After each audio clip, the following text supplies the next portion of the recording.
Students, तो कैसे हैं आप सब। आज हम बायोलॉजी का नेक्स्ट टॉपिक पढ़ेंगे जो कि है biology and the service of Mankind. हम पढ़ेंगे biology and the service of Mankind में डिजीज कंट्रोल को। तो टॉपिक का नाम क्या है, biology and the service of Mankind. इसमें हम ये देखेंगे कि हमने बायोलॉजी को स्टडी करके, हमने उसकी नॉलेज को गेन करके, हमने ह्यूमंस को क्या बेनिफिट्स पहुंचाए हैं। हमारे पास इस वक्त बायोलॉजी से रिलेटेड बहुत से इश्यूज क्रिएट है, हमारी लाइफ से रिलेटेड और हमारी फूड से, न्यूट्रिशन से, एग्रीकल्चर से, डिजीजेस से रिलेटेड हमारे बहुत से इश्यूज हैं। ठीक है, तो इस हमने अगर बायोलॉजी को स्टडी किया तो वो हमारी किस तरह से हेल्प कर रही है इन तमाम प्रॉब्लम्स से जो है निपटने के लिए। तो सबसे पहला जो हमारा टॉपिक है वो हमारे पास है डिजीज कंट्रोल। अब देखिए कि ह्यूमंस के अंदर, एनिमल्स के अंदर, प्लांट्स के अंदर इस वक्त बहुत से पैथोजेंस हैं जो डिजीजेस काज कर रहे हैं। इनमें से कुछ जो है वो क्योर हो जाती हैं और कुछ जो है वो क्योर नहीं हो सकती। इसमें हम ये भी देखेंगे कि जो डिजीजेस क्योर हो सकते हैं, बायोलॉजी ने कैसे जो है वो हमें हेल्प आउट किया है कि हम उन डिजीजेस को रिकॉग्नाइज करें, फिर उनके पैथोजन को हम जो है वो पहचाने, देन हम उसको जो है वो डिजीज़ को क्योर करने के लिए जो मेथड्स अपनाएंगे वो सारा कुछ हम इसमें स्टडी करेंगे। तो सबसे पहला इसमें डिजीज़ कंट्रोल में हमारा टॉपिक आता है प्रिवेंटिव मेजर्स। प्रिवेंटिव मेजर्स में हम ये देखेंगे कि हमारी बॉडी के अंदर जो भी डिजीज़ काज हुई है, सबसे पहले तो हम ये देखेंगे कि उसकी वजह क्या है, उसका कॉज क्या है, कौन सा पैथोजन है जिसने ये डिजीज़ कॉज की है। सबसे पहले हम उस डिजीज़ के पैथोजन को फाइंड आउट करेंगे।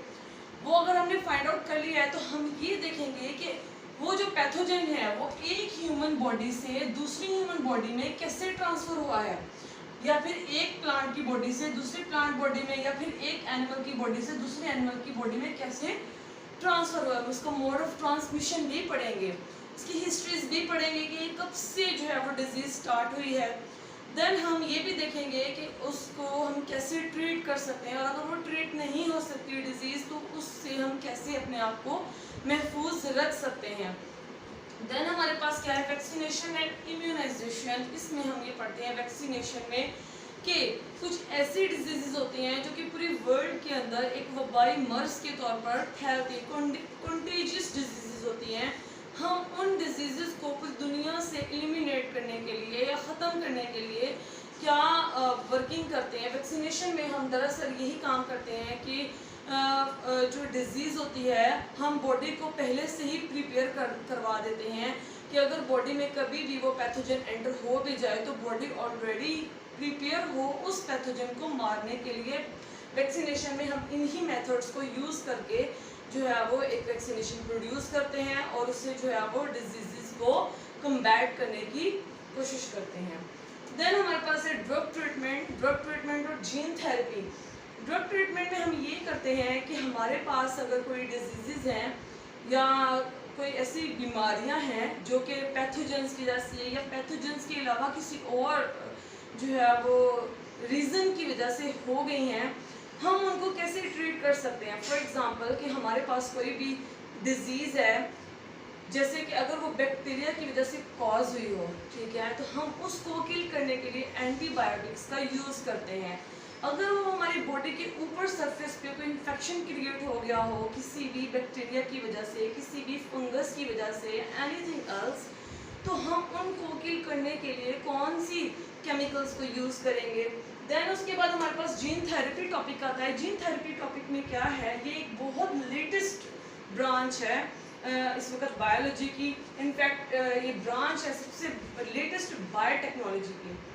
इसमें हम क्या करते हैं कि इंसानों ने अभी तक जितनी भी प्रोग्रेस की है बायोलॉजी की फील्ड में, जितना भी नॉलेज गेन किया है, लेकिन अभी भी हम इस काबिल नहीं हुए कि हम लोग जो है वो जेनेटिक डिजीज़ को हम क्योर कर सके। लेकिन ये एक ऑनगोइंग फील्ड है, फ्यूचर में हमें थोड़ा सा इसके ऊपर जो है वो हम बिलीव कर सकते हैं कि शायद हम फ्यूचर में लोगों को जो है वो जेनेटिक डिजीज़ से भी क्योर करवा सके। तो इसमें हम ये भी स्टडी करेंगे कि कैसे हम जीन थेरेपी को यूज़ करके जेनेटिक डिजीज़ को क्योर कर सकते हैं।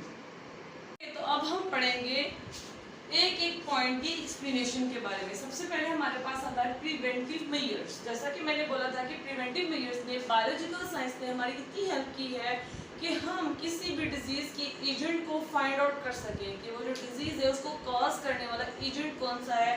देन हम लोग ये भी इसमें पढ़ते हैं कि वो कैसे एक पर्सन से या एक ह्यूमन बीइंग से या एक एनिमल से दूसरे एनिमल के अंदर ट्रांसफ़र हुआ है, उसका मोड ऑफ ट्रांसमिशन भी हम स्टडी करते हैं। For example in case of malaria एक डिजीज़ है जिसमें ह्यूमंस के अंदर रेड ब्लड सेल्स जो होते हैं उनकी तादाद बहुत कम होनी स्टार्ट हो जाती है। इस मलेरिया का जो कॉजेटिव एजेंट है वो है प्लाज्मोडियम। अब हमने ये देखना है कि वो प्लाज्मोडियम ह्यूमन के अंदर वो आया कहाँ से, कैसे वो उसकी बॉडी के अंदर आया, और अगर वो किसी दूसरे ह्यूमन बीइंग को हो रहा है तो वो उसको भी कैसे हो रहा है, इसका मोड ऑफ ट्रांसमिशन क्या है, कि कौन सी ऐसी चीज़ है जो इसको जो है वो ट्रांसमिट कर रही है एक पर्सन से दूसरे पर्सन के अंदर। तो वो हमारे पास होती है Anopheles female mosquito. Female mosquito है, ये क्या करती है कि एक फॉर एग्जाम्पल फर्स्ट पर्सन है, इसको मलेरिया हुआ है, इसकी बॉडी के अंदर प्लाज्मोडियम है, इसके ब्लड के अंदर प्लाज्मोडियम है। जब ये फीमेल मॉस्किटो इसको बाइट करेगी तो ये प्लाज्मोडियम ब्लड के थ्रू इसकी बॉडी के अंदर भी ट्रांसफर हो जाएगा।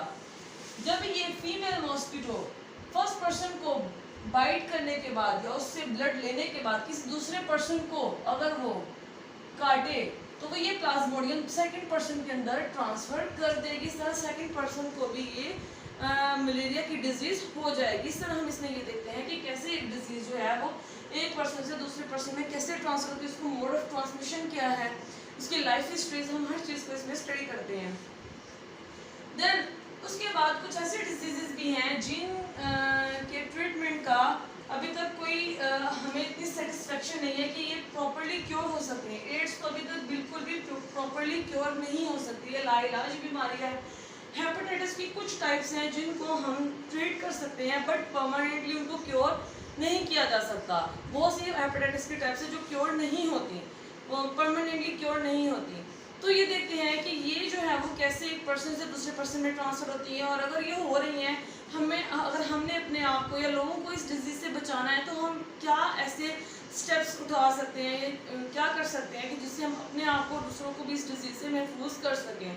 तो सबसे पहले हमारे पास ये जो होता है वो हमारे पास ये है कि लोगों को हम जितनी अवेयरनेस दे सकते हैं उतनी हम दे सकें, ताकि लोगों के अंदर डिजीज़ की ट्रांसमिशन के बारे में कि वो कैसे ट्रांसफ़र हो रही है, इसके क्या रिस्क हैं, क्या ये डिजीज़ का इलाज हो सकता है, क्या नहीं हो सकता, हम इसकी अवेयरनेस लोगों को जितनी हो सकता है उतनी हमें देनी चाहिए। इसकी बदौलत ही हम इन डिजीज़ को परमानेंटली क्योर कर सकते हैं इस पूरी दुनिया से। सबसे पहले हमारे पास आता है एड्स। एड्स का जो पॉजिटिव एजेंट है वो है HIV। HIV stands for human immunodeficiency virus. अब ये जो एड्स की डिजीज़ है और ये जो हेपेटाइटिस, इसका पॉजिटिव जो है वो H वायरस है।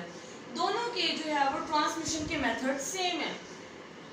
एड्स भी ब्लड ट्रांसफ्यूजन के थ्रू ट्रांसमिट होता है वन पर्सन से सेकंड पर्सन तक, और हेपेटाइटिस भी सेम ब्लड ट्रांसफ्यूजन के थ्रू वन पर्सन से सेकंड पर्सन तक ट्रांसफर होता है। देखिए अब एक इंसान के ब्लड के अंदर अगर HIV वायरस है और वो ब्लड, उसको पता ही नहीं है कि उसको जो है वो एड्स की डिजीज़ हुई है और उसको इस चीज़ का इल्म ही नहीं है, अगर है भी कि मुझे ये बीमारी है, लेकिन अगर उसे इस चीज़ का पता नहीं है कि वो अगर ये ब्लड किसी दूसरे पर्सन को देगा ये उसको भी हो सकती है, तो इसलिए हमें जो है वो अवेयरनेस की बहुत ज़्यादा ज़रूरत है। इनफैक्ट पब्लिक अवेयरनेस की जो है वो इस वक्त शदीद ज़रूरत है। उसके बाद ये है सेक्सुअल कॉन्टैक्ट। अगर किसी पर्सन को एड्स है तो उसे सेक्सुअल कॉन्टैक्ट से अवॉइड करना चाहिए, क्योंकि फिर उस पर्सन से सेकंड पर्सन के अंदर ये डिजीज़ ट्रांसफर हो सकती है। देन हमारे पास आता है कॉन्टेमिनेटेड सिरिंजेस। समटाइम्स ऐसा होता है कि हमारे जो लोकल एरियाज होते हैं वहाँ पे जो कुछ डॉक्टर्स हैं वो एक पर्सन को सिरिंज यूज़ करते हैं, वही सेम सिरिंज सेकंड पर्सन को भी वो यूज़ कर देते हैं। तो उससे क्या हो सकता है कि अगर किसी पर्सन को एड्स जैसी बीमारी है तो अगर उस इंसान को सिरिंज लगाई गई है, सेम वही सिरिंज जो है वो किसी दूसरे हेल्दी पर्सन को लगा दी गई है, तो ये उसकी बॉडी के अंदर भी ट्रांसफ़र हो सकता है। देन हमारे पास आता है सर्जिकल इंस्ट्रूमेंट्स। डॉक्टर ने जो है वो पहले पता ही नहीं चला कि पेशेंट को जो है ये डिजीज़ है, एड्स है, और डॉक्टर ने जो है वो उसको ऑपरेट किया है सर्जिकल इंस्ट्रूमेंट्स यूज़ करके। तो बाद में उन सर्जिकल इंस्ट्रूमेंट्स को सही से स्टरलाइज नहीं किया, उनको अल्कोहल से वॉश नहीं किया, उनको फिजिकल मेथड से उसको जो है वो सही तरीके से स्टेरिलाइज नहीं किया, सेम उन्हीं surgical instruments, contaminated surgical instruments को यूज़ करके सेकंड पर्सन को ऑपरेट कर दिया है, तो उसके अंदर भी ये डिजीज़ ट्रांसफर होने के चांसेस बहुत ज़्यादा इनफेक्ट हो जाती है। सेम इसके भी यही पॉजिटिव्स हैं, ये भी ऐसे ही फैलती है, ये वाली डिजीज़ भी ऐसे ट्रांसमिट होती है। तो इनसे बचने के लिए यही एक मेथड है कि सबसे पहले जो है वो हमें बर वक्त अपना जो है वो टाइम टू टाइम एड्स का और HIV का टेस्ट करवाते रहना चाहिए। अगर हमारे अंदर खुदा ना खास्ता ये ऐसी कोई डिजीज़ आ जाती है तो हमें इन तमाम चीज़ों से अवॉइड करना चाहिए, और अगर हमारे अंदर नहीं भी कोई डिजीज़ तो फिर भी हमें इन चीज़ों से अवॉइड करना चाहिए। मतलब अगर हम किसी से ब्लड ले रहे हैं, किसी को दे रहे हैं, उससे पहले अपना ब्लड टेस्ट जरूर करवाएं। देन सेक्सुअल कांटेक्ट से पहले आप अपना टेस्ट करवाएं ब्लड का कि कहीं आपको ये डिजीज़ तो नहीं है, देन आपको अवॉइड करें। या आप अपने पार्टनर का भी जो है वो टेस्ट करवाएं, ठीक है, दोनों का हेल्दी होना लाजमी है इसमें। कॉन्टेमिनेटेड सिरिंजेस ये ज़रूर देखें कि डॉक्टर कहीं आपको जो है वो यूज्ड सिरिंज तो नहीं यूज़ कर रहा। उसके बाद सर्जिकल इंस्ट्रूमेंट्स वगैरह भी, ये भी आप लोग जो है वो सही से देख लें कि डॉक्टर जो है वो स्टेरिलाइज ही आपके ऊपर सर्जिकल इंस्ट्रूमेंट यूज़ कर रहा है, वो कहीं यूज हुए तो नहीं कर रहा।